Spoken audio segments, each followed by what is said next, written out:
Story Inspirasi 2025. Pada hari ini, aku, Hansa, akan menjadi moderator di diskusi kita.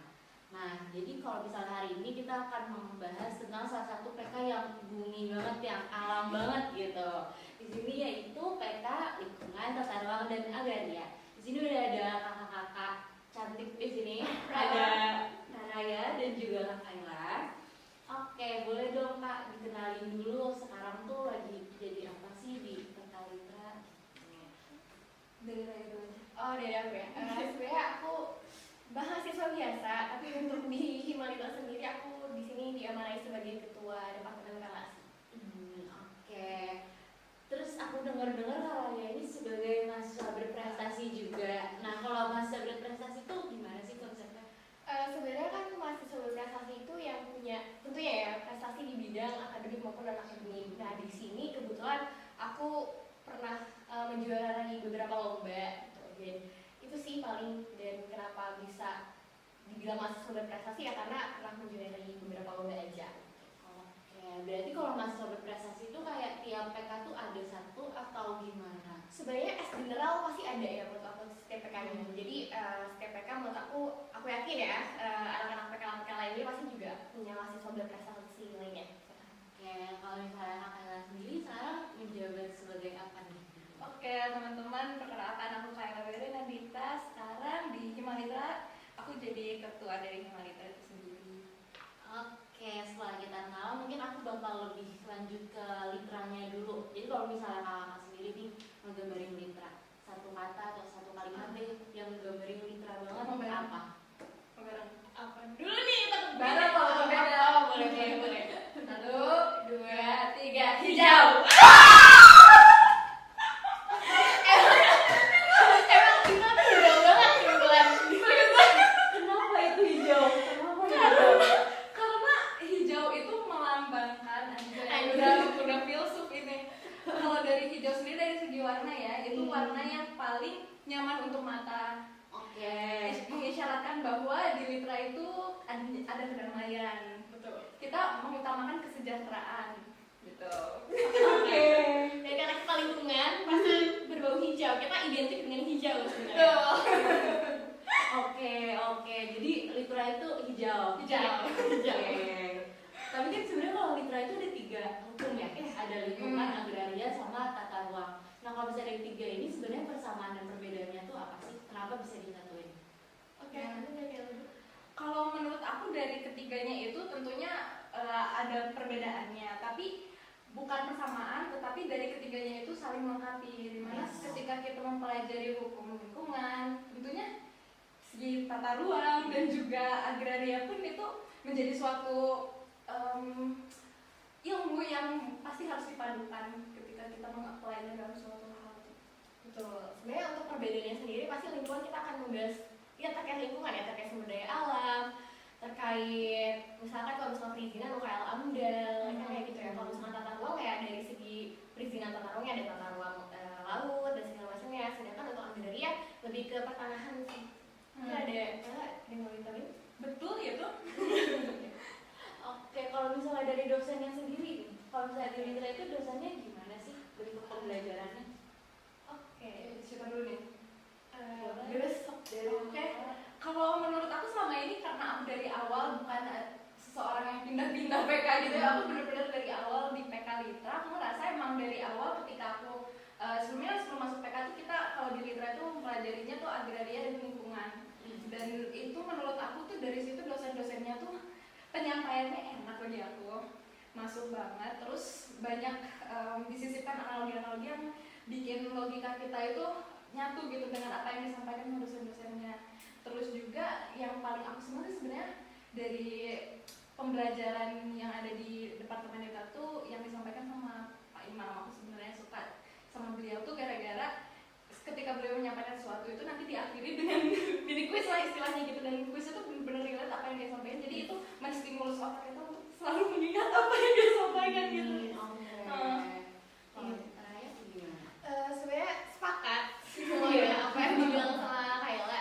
Dan sebenarnya kita mungkin karena Litra ya, kita juga lebih membahas apa yang terjadi di masyarakat gitu ya. Jadi kita lebih sering apa apa ya, menganalisis kasus-kasus yang ada di masyarakat itu sendiri sih, baru kita implementasiin ke teori-teori yang ada. Oke. Tadi kan diceritain kalau misalnya kakak tuh dari awal emang pengen literat. Emang pertama kali pengen literat tuh di semester berapa, dan kayak selain dosennya yang bikin kayak oh iya nih aku banget gitu apa? Dari ini ospek fakultas malah.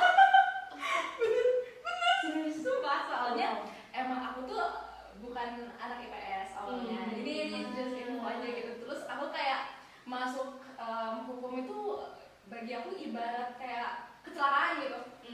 Dan aku tuh sebenarnya anak IPA banget dulu, dan aku emang suka lingkungan. Terus aku tuh sebelum masuk hukum itu sebenarnya pengennya masuk ke FTSL, sipil lingkungan di ITB, tapi nggak terima. Jadi kayak oh ternyata di hukum Unpad ada lingkungan yang banyak orang gitu kan. Terus kayak ya udah sikat gitu. Kayaknya emang menarik gitu, hot banget semua isu yang ada. Jadi kalau misalnya nyari tugas akhir kayaknya nggak akan terlalu susah gitu loh nyari kasus yang kayak gitu. Kalau Karaya sendiri gimana? Pertama kali kayak menentukan oh ya aku mau PK Litra itu di semester berapa dan kenapa? Sebenarnya dari awal sih, semenjak aku tahu sama kayak Kayla ya, semenjak aku tahu di F4 ini tuh ada PK Litra, aku tuh sebenarnya aku pribadi ya, aku tuh tertarik banget sama isu-isu lingkungan. Oke. That's why kenapa aku milih Litra gitu sebagai tempat aku berkembang. Oke. Terus kemarin kan sebenarnya pas lagi seminar tuh kayak di tampilin gitu kan, kayak contoh-contoh pelajaran itu gimana. Terus aku ngeliat kayak ada salah satunya tuh yang kamera pas main. Terus ada juga kemarin aku dapat cerita kalau misalnya mereka nanam pohon, itu bener gak sih? Kayak beneran melakukan hal itu. Terus gimana gitu? Ada benar dan ada sedikit koreksi. Oke. Benarnya adalah iya, dulu tuh ada kegiatan kayak gitu, dan itu tuh ada di klinik hukum lingkungan. Nah, di situ tuh sebenarnya kegiatan-kegiatan kita yang langsung terjun ke lapangan itu banyak banget, dan itu disesuaikan dengan di tahun itu kita bermitra dengan siapa. Dan kebetulan waktu itu tuh bermitranya dengan siapa ya, aku lupa kebetulan, tapi emang iya itu tuh kayak ada kegiatan menyusuri sungai dan lain-lainnya. Dan tahun ini kita kebetulan mitranya itu sama suatu NGO yang berfokus pada pengelolaan sampah. Jadi sepertinya akan lebih berpraktik untuk melihat bagaimana cara penanggulangan sampah dan sebagainya macamnya gitu. Oke, berarti kalau misalnya kayak udah ada kerjasama sama NGO itu akan ambilnya di klinik hukum aja. Jadi kalau misalnya orang yang nggak ada di klinik hukum itu nggak akan dapet si pelajaran itu. Iya, karena itu kan udah satu paduan di klinik. Dan sebenarnya klinik itu nggak cuma buat anak PK Litra, karena itu kemahiran. Jadi siapapun yang pengen ngambil kemahiran dan kemahirannya itu di klinik hukum lingkungan itu ya boleh aja, pasti langsung bisa ikut. Oke. Mungkin dari Karaya ada yang bertanya lagi? Sama sih, sama. Udah lengkap jadi ya. Oke. Terus mungkin aku mau nanya gini, kalau misalnya kayak lingkungan kan kayak menjaga lingkungan, sampah gitu. Tapi kalau misalnya orang-orang di dalamnya itu beneran kayak orang-orangnya adalah aktivis lingkungan kah? Atau sebenarnya enggak in general aja orang-orang yang Gimana ya ngejelasinnya? Kita peduli lingkungan dengan cara yang berbeda ya. Kayak ya buat kita peduli lingkungan ya, mungkin ada yang bisa mungkin ya lebih pergerakan gitu, yang lebih sering mengadvokasikan permasalahan masyarakat, atau memang yang kayak ya udah kerjanya di belakang entah itu bikin kajian atau yang lainnya gitu. Buat aku kita peduli lingkungan dengan cara-cara hal yang seperti itu sih. Secara nggak langsung sih kalau udah masuk PK Litra ya aktivis Iya sih, lingkungan. Kalau sebenarnya ya, misalnya secara nggak nggak langsung langsung ya. bergerak gimana gitu melakukan pergerakan apa, tapi secara tidak langsung dengan kita selalu membuat kajian. Dan hima pun itu kayaknya menurut aku udah sebagai aktivis lingkungan deh. Kita udah tugas kita pun mau terkait perlindungan lingkungan ya. Karena kepedulian terhadap lingkungan kita kan udah tumbuh dari situ gitu. Jadi udah termasuk sih. Kalau misalnya di hima sendiri proker-proker literat itu apa sih? Nah, mau ngejelasin nggak nih Mbak Ibu relasi? Sebenarnya mungkin yang perlu satu proker yang aku highlight aja ya untuk sekarang ya. Sebenarnya kita untuk sekarang ya kita agendanya itu mau kerjasama sama Carbon X. Iya. Sekalian ya nanti ya. Karena nanti kita mau nyelenggarain kayak seminar and workshop sama Carbon X-nya gitu. Itu nanti kayak dibuka untuk umum atau gimana? Benar, dibuka. Oke. Jadi ditunggu partisipasinya teman-teman. Kapan gitu, Mama?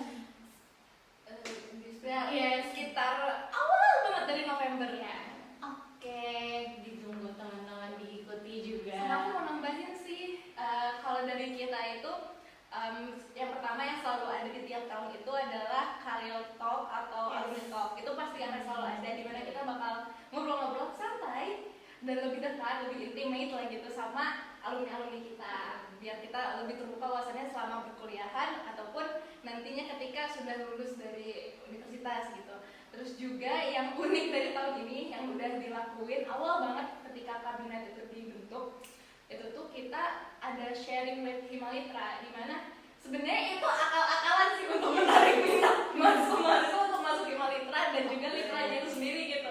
Soalnya di sana kita sharing tentang apa sih kekhawatiran dari tiap-tiap mahasiswa untuk ngambil PK. Terus kalau misalnya mereka ingin lebih tahu tentang himanya itu sendiri ataupun bahkan departemennya itu sendiri, di situ wadahnya gitu. Iya. Kalau misalnya tadi sempat disebut ada kayak alumni talk gitu. Nah kalau misalnya sama alumni dari Katalitra itu biasanya kerjanya ada di bidang apa sih? Banyak banget sumpah. Boleh kayak Sebenarnya kita mungkin bisa ditambahin juga ya sama Ella. Dari yang aku tahu juga beberapa alumni dari PKLitra itu sendiri ada yang bekerja di kementerian kayak itu kan HK atau misalkan kementerian KKP gitu. Dan kita juga banyak yang di NGO juga gitu. Itu sih. iya, dosen. Soalnya dosen kita tuh sebelum jadi dosen dia dari NGO gitu. Ada, jadi luas banget cakupan untuk masa depan dari mahasiswa-mahasiswa yang lulus dari PKLitra, entah itu jadi dosen, akademisi gitu ya, entah itu di NGO, kementerian, habis itu juga ada di perusahaan-perusahaan kan banyak, ada perusahaan tambang, konsultan lingkungan dan sebagainya, itu dibutuhin banget. Yes. Oh iya, sama ini plus ini jualan masa depan. Jadi tuh hakim tuh kan kita taunya pasti yang tentang pidana perdata, Iya. tapi sebenarnya di sisi lain itu sekarang lagi apa ya, istilahnya masih rare gitu untuk hakim yang punya wawasan lingkungan. Makanya untuk hakim yang menyelesaikan perkara-perkara yang berkaitan dengan lingkungan kayak gitu tuh yang dipakai adalah hakim yang memiliki sertifikasi lingkungan gitu. Iya. Jadi emang dibutuhin banget ya.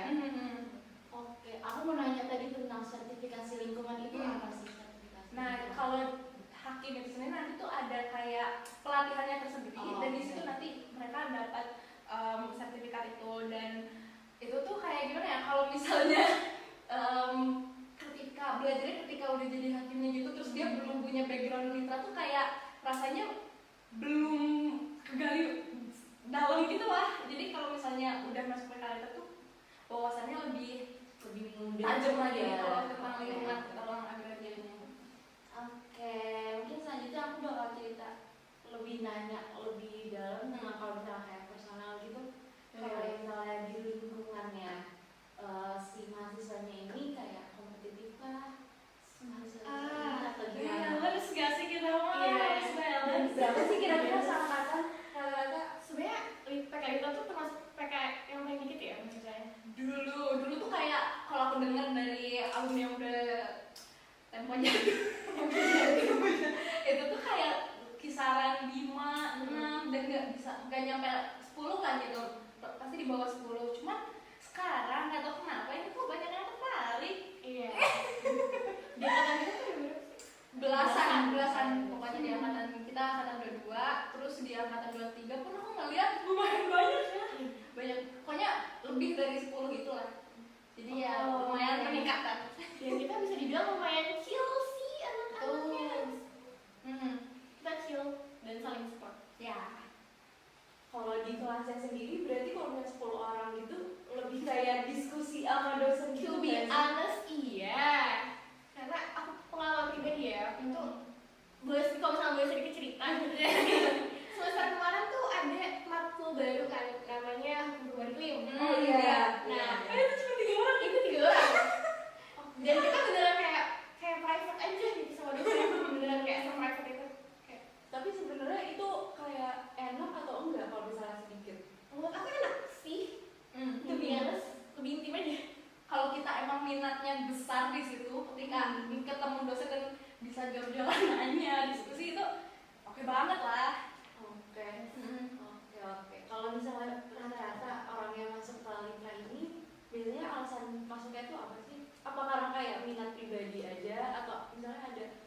alasan-alasan lainnya Gimana tuh kalau kamu sering dengar lagi? Kebanyakan dari minat pribadi sih, dari yang aku Iya, soalnya kalau aku dengar tuh dari teman-teman yang ada di kita tuh emang pada dasarnya mereka tuh tertarik dengan isu-isu lingkungan, kasus-kasus tentang lingkungan, tata ruang ataupun sebagainya karena emang banyak banget gitu dan gak akan berhenti-berhentinya ada suatu kasus. Oke, terus kalau misalnya tadi udah cerita tentang literasi itu apa, terus mahasiswanya seperti apa. Kalau misalnya dari kakak di sini pengalaman apa sih yang paling kayak berkesan selama jadi mahasiswa literat? Mungkin boleh kita Raya dulu.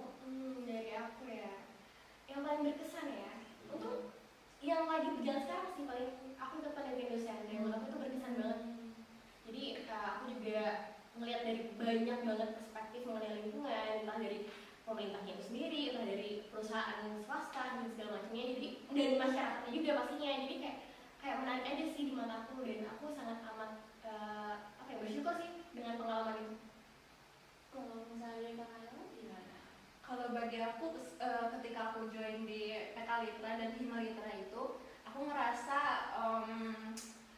kedekatan kita dengan departemen dan dosen-dosen itu sebenarnya erat banget. Oh iya, Termasuk PK yang erat banget hubungannya antara mahasiswa dan dosennya itu sendiri, di mana mahasiswa itu sering banget dilibatkan dalam kegiatan-kegiatan departemen. Dan salah satunya yang paling berkesan bagi aku itu adalah ketika ada acara untuk penyusunan kurikulum mata kuliah hukum perubahan iklim. Nah, itu kita dilibatkan di sana, entah itu jadi notulensi, PDD, MC, sebagainya. Dan itu tuh secara nggak langsung kita kan dapat wawasan juga kan tentang hukum perubahan iklim itu sendiri. Jadi ya itu berkesan banget sih. Sebenarnya ya kak, aku tuh agak tertarik nggak agak, cuman kayak Iya. cuman kayak masih bingung gitu. Kenapa tuh? Sebenarnya bingungnya karena kayak masih pengen lihat yang lain aja gitu. Terus kan kayak baru nginjak hukum agraria banget nih. Jadi kayak, oh ini gitu. Cuman kayak kalau dari semester nanti kata orang-orang katanya hukum agraria itu susah, bener apa enggak? Atau tergantung minat aja? Atau Kamu semester 3 ya berarti? iya semester 3. Tapi emang sih, emang aku denger kata orang yang itu misalnya enggak ikut PK Litra gitu, agraria tuh suatu yang challenging juga gitu, katanya emang lumayan susah. Dan aku ngerasa kayak emang sih lumayan, apalagi terkait dengan gitu lah. Gitu kan? Bener. Iya. Agraria tuh menurut aku emang agak cukup berat sih emang mata kuliahnya, tapi enggak aman sih, maksudnya berat tapi masih aman gitu. Soalnya rada membingungkan gitu kan, ke atas sana tuh banyak banget. Iya. Itu dia yang bikin berat mungkin ya. Tapi kalau misalnya di selain agraria, kalau yang lain ada nggak sih hukum lingkungan yang kayak berat gitu? Itu tadi percabangan perumahan dan permukiman. Oh itu turunan Seru sih ya. Sumpah iya, soalnya tuh kayak tata ruang, agraria dan lingkungan tuh jadi satu padu gitu kan. Jadi harus ya berarti itu kayak ngebahas tentang gimana rumah itu dibangun atau apa sebenarnya? Iya, kayak perizinan dari tanahnya juga dan segala macamnya, apakah lahannya layak untuk dibangun atau tidak. Dari segi tata ruangnya itu tadi kan, terus dari perpindahan hak kayak gitu-gitu. Oke. Dari misalnya awalnya tanahnya developer, habis itu dari developer dari tanah-tanah tersebut dibagi nantinya untuk kepemilikannya satu-satu ketika udah dijual gitu. Nah itu sih ya. Makanya itu lumayan. Tapi sebenarnya aku personally melihatnya itu menarik karena kayak kalau misalnya udah punya interest tuh kayak oh iya seru gitu.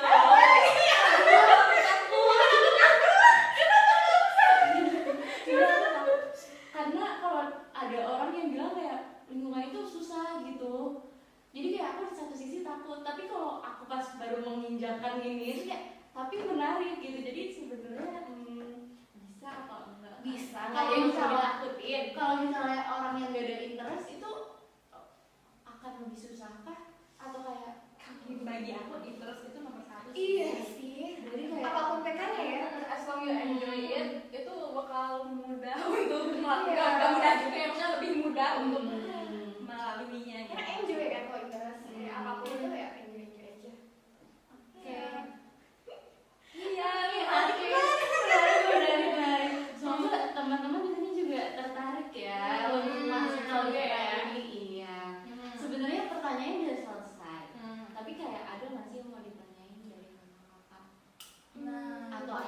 dipromosiin atau Ada dong.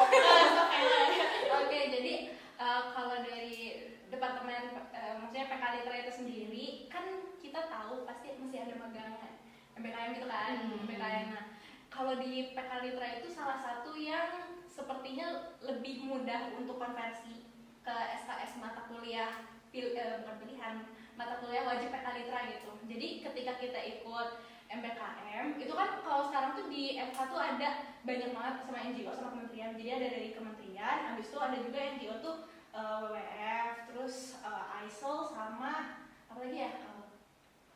NGO. Oh iya, Walhi emang ada? Oh iya. ISOL sama WWF. Iya sih, Aku iya ada itu satu sih. lagi. Oh ya ada 3, aku lupa pokoknya ya ada lah gitu. Dan itu jangan dilalui begitu saja kan. Kalau bisa ikut aja guys, soalnya di PK Litra tuh dijamin bisa dikonversi gitu ke SKS mata kuliah wajibnya PK Litra. Tapi kalau misalnya untuk ke mata kuliah wajib fakultas tuh Agak lumayan susah ya, soalnya emang kebijakan dari entah fakultas entah universitas, tapi yang kita tahu dari universitas sih itu gitu. Tapi kalau dari matkul PK sih bisa gitu. Oke, kalau dari sana ada yang mau ditambahkan? Menurut aku Litra itu tuh akan selalu tetap relevan. Nah iya. Oke, itu sih. Jadi kalau misalkan orang-orang bilang kayak Litra itu kayak kuno or something, itu menurut aku salah banget. Kayak karena kalau misalkan kita balik ke perlombaan ya, sedikit aja kayak tahun kemarin itu banyak banget perlombaan yang rata-rata tema besarnya itu terkait lingkungan. Sekarang juga Bahkan. Jadi kayak kalau menurut aku ya Litra tuh akan tetap relevan gitu. Dan apa ya, masih banyak isu-isu yang ada gitu. iya, karena apa? Karena kita masih hidup di bumi. Iya, betul. Gimana bumi Litra? Sorry. Itu apa? Itu Bumi. Oh, ini kita kalau foto kayaknya gini Litra. Oke, Gini, wargi bumi. Oke. mungkin itu aja. Mungkin kalau misalnya penutupannya tadi itu udah masuk closing statement, apa mau ada closing statement lagi nih? Ayo. Kita mau ini ya, satu kalimat. Oke. 1, 2, 3. Ayo join Litra. Itu di Mega Litra. Oke, terima kasih Kak udah ikutin obrolan kita sore hari ini, udah bikin pencerahan, dan semoga dengan adanya podcast ini bisa membawa teman-teman untuk milih PK-PK-nya lebih gampang, lebih menemukan titik minatnya tuh di mana. Amin, apalagi Litra. Ya sudah. Semangat. Hijau. Hijau. Jangan lupa untuk nonton episode apa pilih yang lain yang akan mengupas PK-PK lainnya juga. Sekali lagi makasih ya Kak udah datang. Iya, makasih. Iya, aku Hansa, aku izin pamit undur diri. Sampai jumpa di episode selanjutnya. Dadah.